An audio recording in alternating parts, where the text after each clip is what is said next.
Salut, c'est Thomas Rozek. Le 13 janvier 2020, le président de la République, Emmanuel Macron, a annoncé l'envoi de 220 soldats français supplémentaires pour appuyer les forces déjà nombreuses de l'opération Barkhane qui lutte contre les groupes djihadistes armés au Sahel.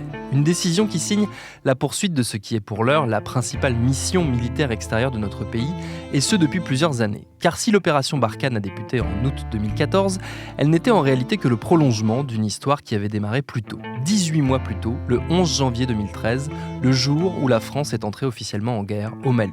On a eu envie de vous raconter comment tout cela a commencé, et ce sera notre épisode du jour. Bienvenue dans Programme B. Pour comprendre comment les choses se sont mises en place, il faut essayer de saisir la complexité des luttes qui secouent le Mali et la région sahélienne depuis de nombreuses années. Au cœur des problématiques locales, il y a un territoire bien particulier, l'Azawad, une zone au nord du Mali, quasi entièrement désertique, qui s'étend sur 3 régions du pays, celles de Gao, de Tombouctou et de Kidal. Elle est considérée comme le berceau du peuple touareg et elle fait l'objet de conflits très réguliers. Dès l'indépendance du Mali, dans les années 60, des rébellions éclatent pour réclamer l'indépendance du territoire, ce qu'évidemment le pouvoir central refuse. En 1990, une large insurrection a lieu pour les mêmes raisons. En 2006 également, avec des heurts violents qui aboutissent à des accords pour ramener la paix, les accords d'Alger. Mais l'armée malienne ne parvient pas à garder le contrôle militaire du territoire. Il est alors le théâtre régulier d'activités criminelles, du grand banditisme, du trafic de drogue, mais il attire aussi les groupes terroristes de la région. Si le Sahel se transforme en sorte de no man's land ou en sorte de zone de trafic progressivement, le Sahel va attirer un peu toute cette main-d'œuvre, entre guillemets, qui est désœuvrée et qui est partante pour toutes les aventures. Le Sahara a toujours été une zone de non-droit. Les États du Sahel craignent désormais qu'il devienne un sanctuaire pour tous ces groupes armés.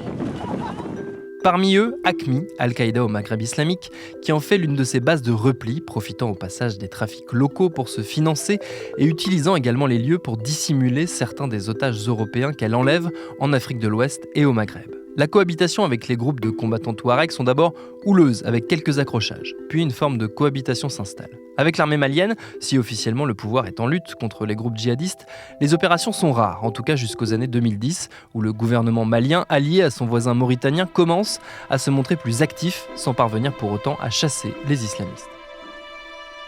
Plusieurs éléments vont précipiter le nouveau conflit qui va secouer la zone à partir de 2012. L'un des plus décisifs, c'est une autre guerre, celle qui se passe en Libye en 2011.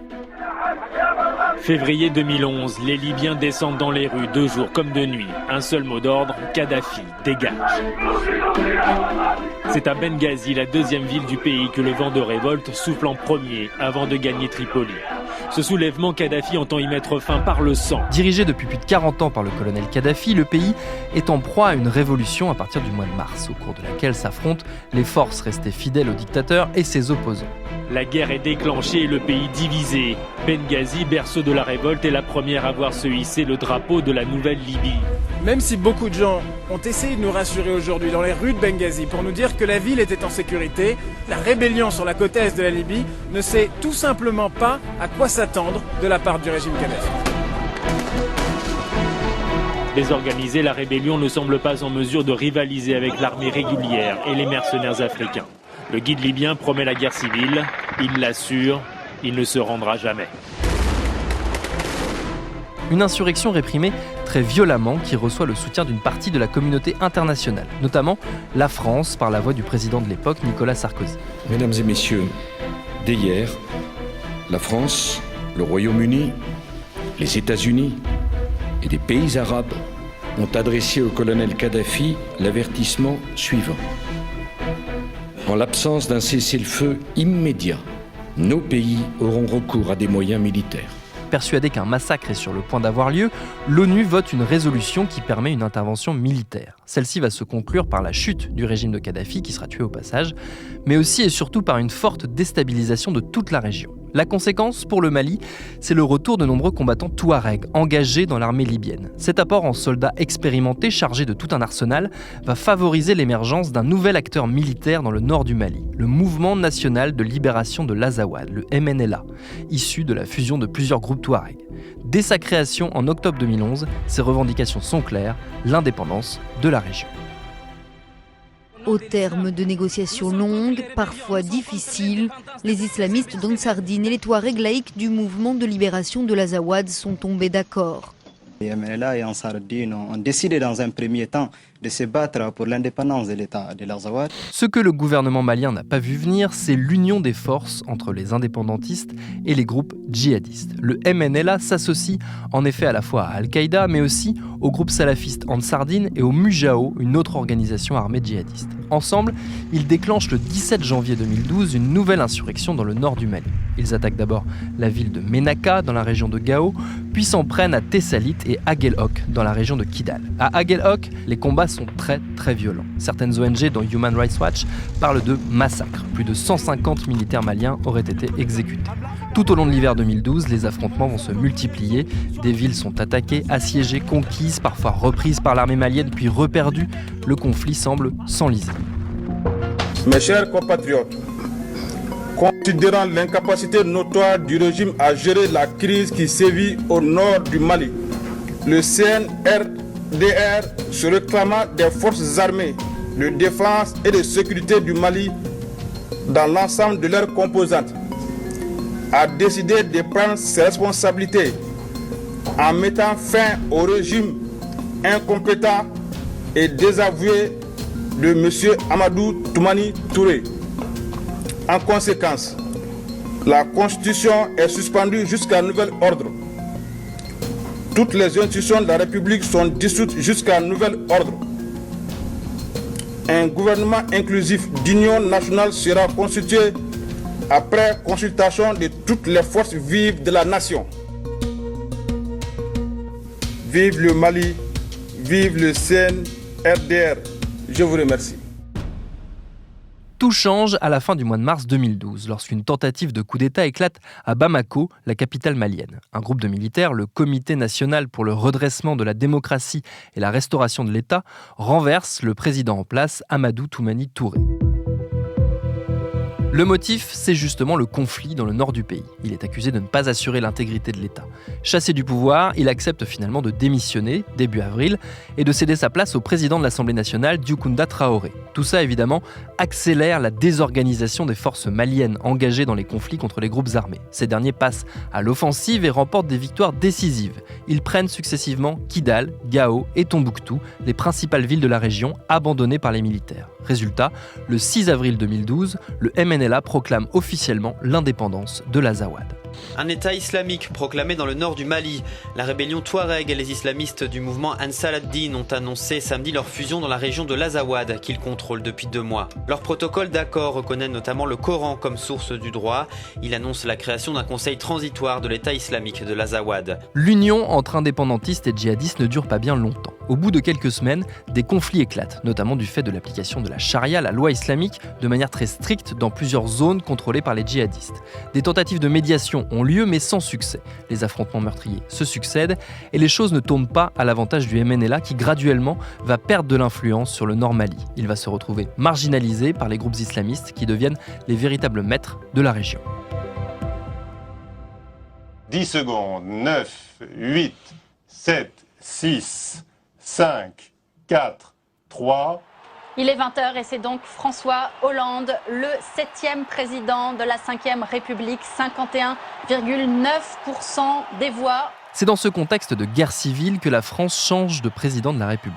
En mai 2012, François Hollande est élu face à Nicolas Sarkozy. Et le Mali fait partie des tout premiers dossiers internationaux qui l'attendent dans ses nouvelles fonctions. Sa stratégie et celle de son gouvernement va d'abord consister à appuyer une résolution locale du conflit. Autrement dit, aider sans intervenir directement le pouvoir malien et ses alliés locaux à reprendre la situation en main et à chasser les groupes djihadistes. Ces derniers sont désormais dans l'œil de toute la communauté internationale, notamment depuis une démonstration de force qui n'est pas passée inaperçue, la destruction des mausolées de Tombouctou.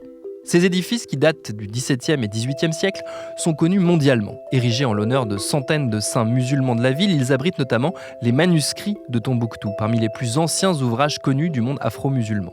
Une fois la ville tombée aux mains des groupes djihadistes, le gouvernement malien presse l'UNESCO de classer les lieux sur la liste du patrimoine mondial en péril, ce qui est fait. Mais ce qui va aussi sans doute précipiter la décision d'Al-Qaïda et d'Ansardine de détruire à la fin du mois de juin 2012 une partie des tombeaux qu'ils jugent impies. Un acte considéré comme un crime de guerre par les observateurs étrangers. D'ailleurs, 4 ans plus tard, en 2016, un ancien membre d'Ansardine sera traduit devant la Cour pénale internationale à La Haye, jugé et condamné pour ces destructions à 9 ans de prison ferme, une première dans l'histoire de la Cour. Nous sommes en présence d'un crime de guerre, d'un crime contre l'humanité, puisque le patrimoine en question porte la trace de la mémoire sociale, politique, intellectuelle d'un pays, d'une région, d'une ville qui est au centre des savoirs de toute l'Afrique au sud du Sahara. La communauté internationale a donc bien saisi l'importance du dossier malien. Début juillet, la France fait voter une première résolution au Conseil de sécurité des Nations Unies, affirmant son soutien total aux États de l'Afrique de l'Ouest. Et en septembre, lors de sa première prise de parole face à l'ONU, François Hollande choisit encore une fois d'aborder notamment la question du Mali. La situation créée par l'occupation d'un territoire, le Nord Mali, par des groupes terroristes est insupportable, inadmissible, inacceptable. Les autorités du Mali viennent de nous saisir. Alors, il n'y a pas de temps à perdre. Et la France, je l'annonce ici, soutiendra toutes les initiatives permettant que les Africains eux-mêmes règlent cette question. Il faut que les Africains eux-mêmes règlent le problème avec le soutien de la communauté internationale. C'est la ligne à laquelle se tient la présidence française. Pas d'intervention directe, c'est pour l'instant exclu. L'ONU vote une nouvelle résolution demandant aux pays d'Afrique de l'Ouest de préparer un plan de bataille, mais en coulisses, l'état-major français élabore déjà un scénario prévoyant l'envoi de soldats. Il est tenu par contre secret. Une troisième résolution en décembre prévoit cette fois-ci l'envoi d'une mission internationale, toujours sous contrôle africain, mais elle est renvoyée à l'automne 2013, faute de troupes disponibles. Fin décembre, Hollande est à Alger pour évoquer la piste de négociation entre le pouvoir algérien et le groupe Ansardine, et ça semble fonctionner. Des engagements sont pris, on promet de cesser les attaques, mais les choses vont changer rapidement dès le tout début de l'année 2013. Alors qu'un projet de stabilisation de la région a été échangé via le président du Burkina Faso 48 heures plus tôt, le 3 janvier, le chef d'Ansardine, Iyad Ag-Ghali, rompt brutalement les négociations. Officiellement, il accuse le pouvoir malien de chercher à recruter des soldats pour attaquer plutôt que de préparer la paix. En réalité, ce sont les groupes djihadistes qui prévoient de passer à l'action. Depuis la veille, les différentes organisations se rassemblent dans la région de Tombouctou. Ansardine, Al-Qaïda, le Mujao et même les Nigérians de Boko Haram, connus pour les enlèvements massifs qu'ils organisent. Tous convergent pour mener une large offensive en direction de Bamako. Elle débute le 7 janvier. Et 3 jours plus tard, le 10 janvier, les voilà aux portes des villes de Mopti et de Sévaré, où sont repliées les forces maliennes. Ce sont les derniers bastions avant que les djihadistes, qui sont plus d'1 millier, ne visent la capitale malienne. Se sentant acculé, le président par intérim, Dioukunda Traoré, qui a failli déjà laisser sa vie dans une attaque quelques mois plus tôt, décide d'appeler officiellement son allié français à l'aide. La France a déjà des troupes stationnées à proximité, à Ouagadougou, au Burkina Faso. On ne sait pas exactement combien, certaines sources parlent de 200 commandos. Ce qui est certain, c'est que ce sont des forces spéciales du COS, un groupe interarmé. Elles sont envoyées à proximité de Sévaré, mais sans ordre de combattre pour l'instant. L'ONU donne son feu vert à une intervention, mais la décision revient à François Hollande et à ses équipes. Réunis en Conseil de défense le 11 janvier au matin, ils évoquent frontalement la question et la décision tombe. Le risque de voir tomber Bamako est trop grand, il faut agir et vite. En tout début d'après-midi, les forces françaises reçoivent leur ordre d'engagement. L'opération Serval est officiellement lancée. On sait depuis quelques minutes que l'opération militaire lancée hier à 16h porte un nom, Serval, S-E-R-V-A-L. J'ai donc, au nom de la France, répondu à la demande d'aide du président du Mali. En conséquence, les forces armées françaises ont apporté cet après-midi leur soutien aux unités maliennes pour lutter contre ces éléments terroristes. Les troupes au sol déjà déployées ciblent un convoi de pick-up chargé de combattants djihadistes et 2 hélicoptères Gazelle décollent du Burkina pour les appuyer. L'effet de surprise est très fort. Le revirement de la France, qui s'en tenait à sa ligne non interventionniste, n'a pas été anticipé par les groupes islamistes qui se retrouvent pris de court et doivent se replier, non sans avoir échangé de nombreux tirs. C'est à cette occasion que malheureusement la France va compter son premier mort. L'un des appareils est touché, son pilote, le chef de bataillon Damien Boiteux du 4e régiment d'hélicoptères des forces spéciales, n'en sort pas vivant.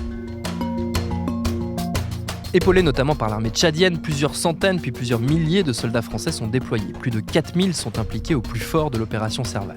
Une fois l'avancée des groupes djihadistes stoppée, premier objectif officiel de l'intervention, le second volet de l'opération peut commencer, à savoir reprendre le contrôle du nord du Mali. Pendant plusieurs semaines, les forces françaises vont avancer tout au long du mois de janvier, reprenant les unes après les autres les différentes villes tombées aux mains des djihadistes. D'abord Gao le 25 janvier, puis Tombouctou le 27 et enfin Kidal le 30. 3 jours plus tard, le 2 février, François Hollande est sur place à Tombouctou et à Bamako, accueilli très chaleureusement. Je veux ici vous dire que je viens sans doute de vivre la journée la plus importante de ma vie politique. Merci, peuple malien. Vive le Mali, vive la France, vive l'amitié entre le Mali et la France.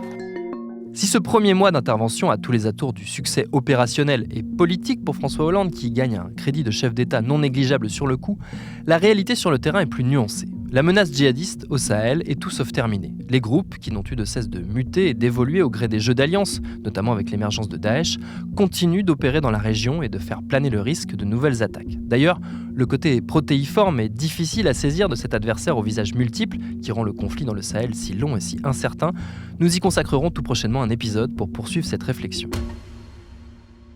L'opération Serval, elle, aura duré 18 mois jusqu'en août 2014 avant de muter en opération Barkhane, celle qui, encore aujourd'hui, se poursuit et demeure, on l'a dit, la principale mission militaire extérieure de notre pays. Depuis le démarrage du conflit, le 11 janvier 2013, 44 soldats français y ont laissé la vie.